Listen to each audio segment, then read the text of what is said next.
55 minutos, 1 hora e 55 minutos.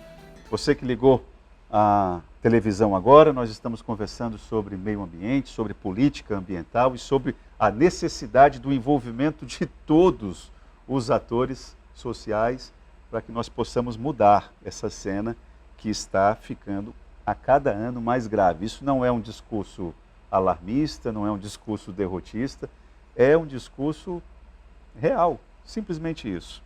O Gesiel, professor Evaldo, ele eu acho que dialogou mais com a sua fala quando se falou a respeito da questão dos rios. Ele está dizendo o seguinte: Itaã, pergunta aos convidados, se o senhor quiser intervir, por gentileza, professor Salatiel, quais atividades que estão fazendo a respeito do cuidado com os nossos rios e garapés, pois eu não vejo nada da parte dos governos. Você poderia responder ao Gesiel? Então, realmente é mais um item do ponto de vista ambiental, né, um problema sério, né? Bom, a primeira questão é o seguinte: a água do planeta é uma só. A gente não está perdendo água, nem diminuindo, nem aumentando, só tem uma água. Tem água congelada, né, em forma de gelo, água em forma de neve, água gasosa, água líquida, água salgada, água doce, mas é uma água só. Então a gente não tem risco de perder água, que ela não vai sair do planeta. A bola não vai furar, né, professor? O problema todo está sendo a qualidade dessa água. É um dos problemas. E a outro, a disponibilidade. Você tem variações de períodos, né, que tem muita água, como aconteceu agora no litoral norte de São Paulo. Veio muita água de uma vez só, né? Então, às vezes vai acontecer isso. Então, você vai ter rios transbordando, rios secos. Então, variações que não são desejadas. O desejo era que se você tivesse uma média boa, né? Eu vou explicar já como a gente pode chegar a isso. Mas, então, essas variações é ruim e a qualidade é ruim. A gente está super maltratando a qualidade de água dos rios, dos oceanos também, né? Com plástico, com lixo, com tudo isso que está indo. Quer dizer, é um efeito que vem para a gente, né? Tem algumas coisas que a gente filtra e tem outras coisas que não filtra, que vem junto na água e você está botando no teu corpo, dentro, né? Exatamente. No nosso corpo, né?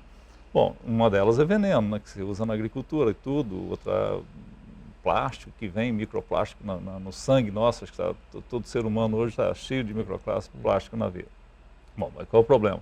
Então, para regular a água, você tem uma floresta ou áreas nativas que normalmente serve como uma esponja da terra. Então a chuva cai na copa da árvore, vem descendo até o solo florestal, né, o solo da vegetação nativa, e ali encontra uma esponja. Ela vai infiltrar e muito pouca água vai pela superfície, ou seja, ela vai pelo lençol freático. E ela é muito mais lenta indo por baixo, para a mina, né, que a gente chama de mina.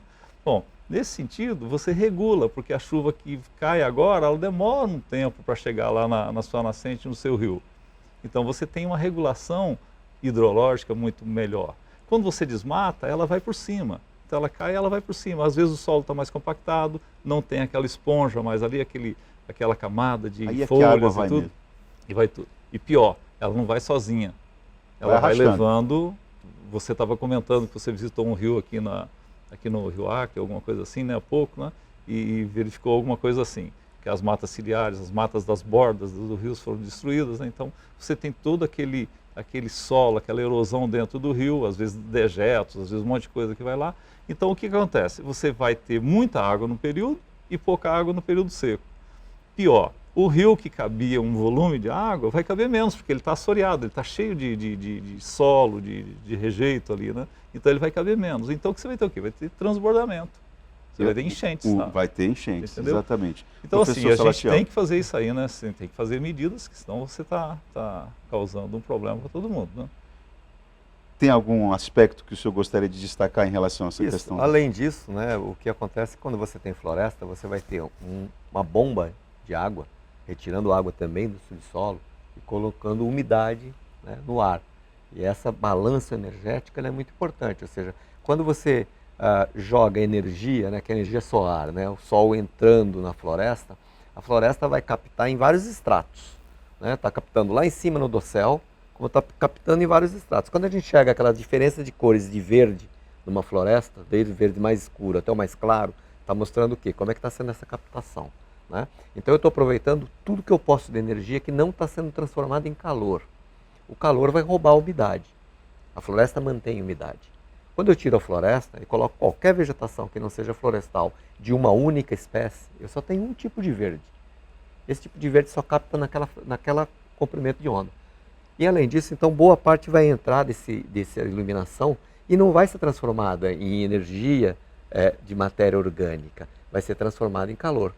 Então eu vou aumentar o calor, muito. Quando eu aumento esse calor, eu roubo parte da umidade que eu tinha.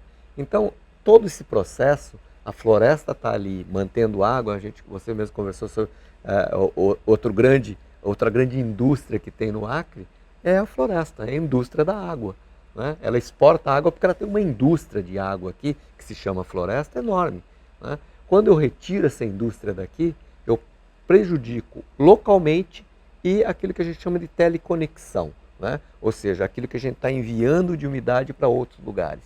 Então é claro que tem que ter um balanço em relação a tudo isso, né? Eu sempre falo, né? Você não tem como, você pode ter mudanças de modelo de uso do solo, né? Mudar, só que você tem que ver qual o balanço que eu faço, não só num local, num estado, mas assim em nível continental. O Brasil é um país continental, eu tenho que pensar no todo. A sua fala me fez lembrar uma parte do trecho de um livro do cineasta João Salles, que ele acaba de lançar um livro chamado Arrabalde, e ele, resultado de uma série de visitas que ele fez aqui na Amazônia, sobretudo no Pará, e por isso que você vai ver onde é que eu quero chegar. Em um dos vários entrevistados que ele fez, ele chegava para os produtores, né? E aí os produtores pecuaristas, grandes pecuaristas, olhavam para a pastagem com um certo orgulho e diziam assim: quando eu cheguei aqui, não tinha nada. Não é? Dando uma ideia de que ali, com aquele gado na frente dele, com aquela pastagem, que é fruto do trabalho dele, do esforço e tudo, mas ele entende que a partir daquele momento é que tem alguma coisa. Antes, com a floresta, não havia nada. Então nós ainda enxergamos, o que eu quero dizer? Que nós ainda enxergamos a floresta como um impeditivo para as questões econômicas.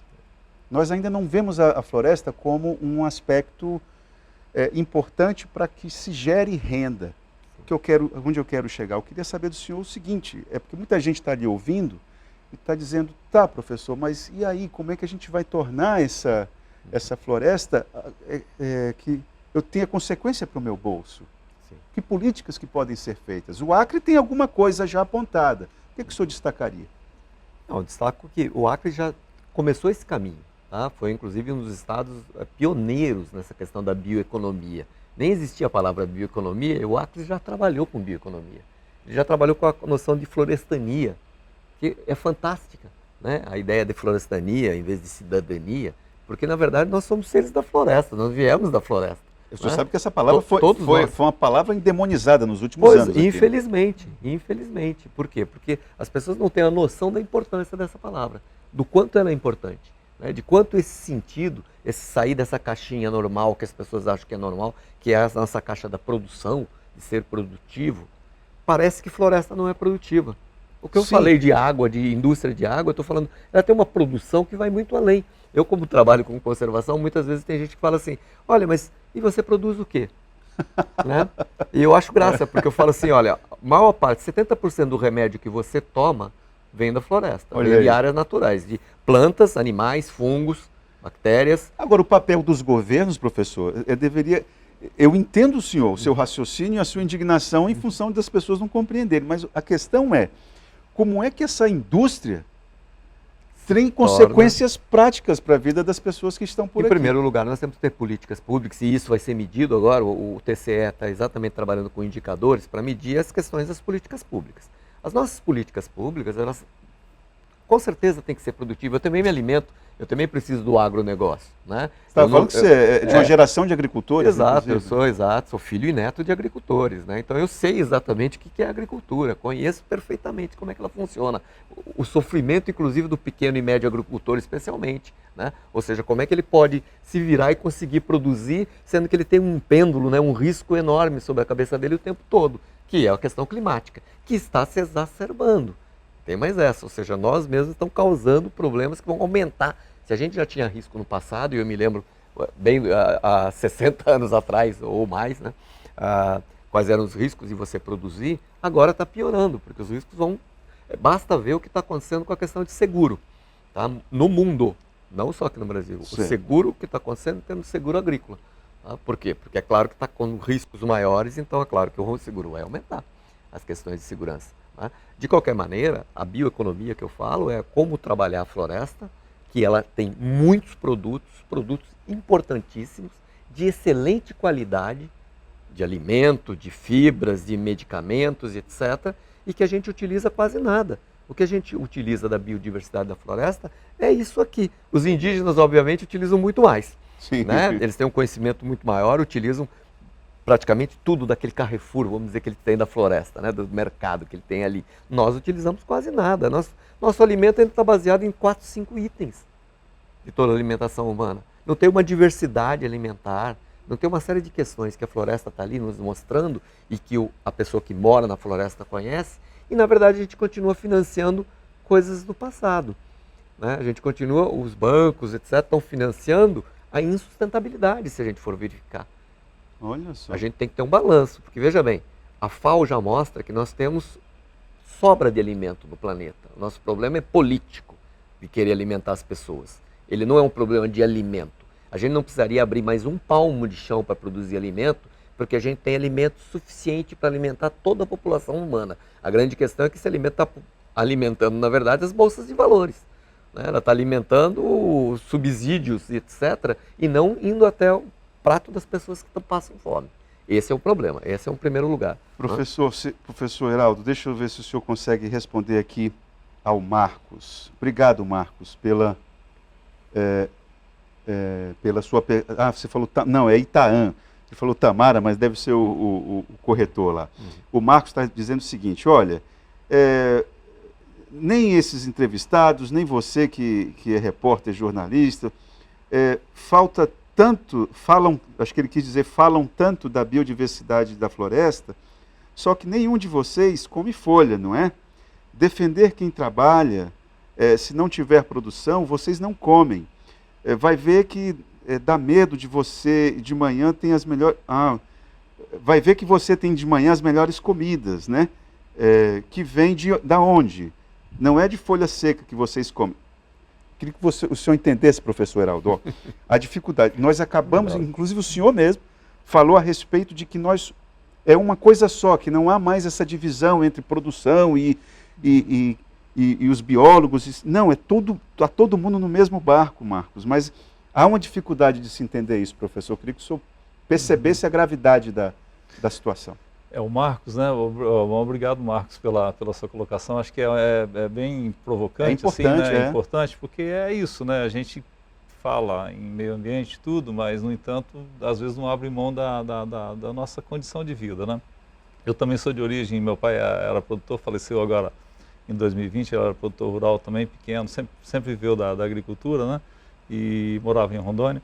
Mas, então, assim, eu cresci nesse ambiente, né? E sei muito bem dessas dificuldades, dessas coisas que ele está falando, né? Da onde vem a comida. Eu ainda sou da geração que sei de onde vem, né? E eu entendo o que ele está falando, acho que está correto, né? Bem, eu acho que, assim, a gente tem que ser, como eu falei no início, a gente tem que ter parcimônia, tem que ter cuidado com o que faz, né? Então, acho que tem espaço, né, para você produzir, sim. Né? A gente fala de meio ambiente, então não pode ter agricultura. Não, pelo contrário, tem sim, tem que ter agricultura. Né? Mas, assim, as perguntas que eu devolvo é o seguinte, você precisa desmatar? Sim, mas precisa desmatar exagerado? Precisa desmatar à beira do rio? Precisa desmatar uma ponta de morro onde não é permitido? Né? Precisa desmatar além do que você precisa? Precisa desmatar se você pode recuperar a área e aproveitá-la bem? Então, assim, essas são as perguntas, né, que eu devolvo para o Marcos e para todo mundo, né, que está assistindo para a gente, né, para a gente refletir. Então, assim, como o Salatiel estava comentando, eu acho que a gente tem que ter espaço para tudo, mas a gente tem que aprender a usar com eficiência, aprender a usar e aí sim produz. Distribuir com eficiência também, que você está vendo que tem problema de distribuição da comida, né? Você está produzindo comida suficiente, mas está distribuindo mal. Quer dizer, onde é que está indo, né? Para quem está indo, quem está se beneficiando com isso? E aí é outra coisa, que acho que também o professor Salatiel comentou, eu acho que tem que valorizar quem protege. Então, quem protege, quem conserva, né, o seringueiro, a pessoa que tem a propriedade toda regularizada, que produz regularizado, o seringueiro, o índio, a comunidade indígena, todos, o ribeirinho que faz atividade mais sustentada, tem que ser valorizado. E ele tem que receber por esses serviços. Eu posso pegar um gancho no que o senhor falou agora? Tem que pagar quem protege, isso é importante, reconhecer quem protege. Que destaques o senhor dá às políticas que tentaram ser implementadas no que se refere a pagamento por serviço ambiental? Que avaliação que o senhor faz? Se eu pegar carona aqui no seu raciocínio. Bom, eu acho que hoje ainda são tímidas, mas estão acontecendo mais, né? Você tem uma lei aprovada agora em 2021 que fala sobre pagamentos por serviços ambientais, né? E aí isso inclui água. Então, por exemplo, um produtor que tem uma propriedade, que planta com curvas de nível, que evita erosão, que protege mais os mananciais da área que ele ocupa, ele recebe por esse serviço, porque ele está produzindo mais água com qualidade. E ele recebe. A gente tem exemplo hoje, por exemplo, lá no Distrito Federal, você tem a bacia do Pipiripau, que é uma bacia que tem lá, uma bacia hidrográfica, que tem vários produtores que recebem anualmente um valor dependendo do que ele faz. Quanto mais ele faz para produzir água e água com qualidade, ele recebe um valor. Então isso acho que tem que ser uma coisa que tem que ser mais incentivada. Tem que ser parte de políticas públicas como... Mas dos estados, o senhor acha que é dos estados ou do governo federal? Tem vários exemplos, né? Dos estados. Eu estou falando do Distrito Federal, que tem essa bacia, onde já tem pagamento para a produção de água, mas aqui no Acre, por exemplo, uma das ideias que a gente está discutindo é se você tem floresta, se uma árvore grande, adulta, frondosa, produz, bota na atmosfera por dia 1.000 litros de água aproximadamente, né? Então você tem que receber por isso. Né? Você poderia receber por isso. Né? Então são coisas que a gente tem que discutir. Como implantar, quem vai pagar. Bom, quem é que está recebendo essa água? Bom, eu sei que o Estado de São Paulo é um deles. Né? O Estado de São Paulo, se não tivesse essa bomba d'água daqui da Amazônia, eles não teriam produção nenhuma. Já estaria inviabilizado. A maior parte do Estado de São Paulo estaria inviabilizado. Né? Olha, eu quero lamentar que eu já estou pegando carão aqui, pegando bronca aqui, porque o nosso tempo acabou. Queria só reforçar que os professores Salatiel, professor Heraldo, estarão hoje lá no Anfiteatro Garibaldi Brasil, da UFAC, às 7 da noite, das 7 até as 9h30 da noite, com a palestra sobre serviços ecossistêmicos e gestão pública. Correto? Eu acho que é uma oportunidade importante para que a gente possa qualificar esse debate. Como se viu, tem muita coisa ainda a fazer, muito trabalho pela frente. Muito obrigado, professor. Nós agradecemos. Professor Evaldo. Parabéns. Obrigado. Muito obrigado. Obrigado pela oportunidade. Vamos para o intervalo e já voltamos.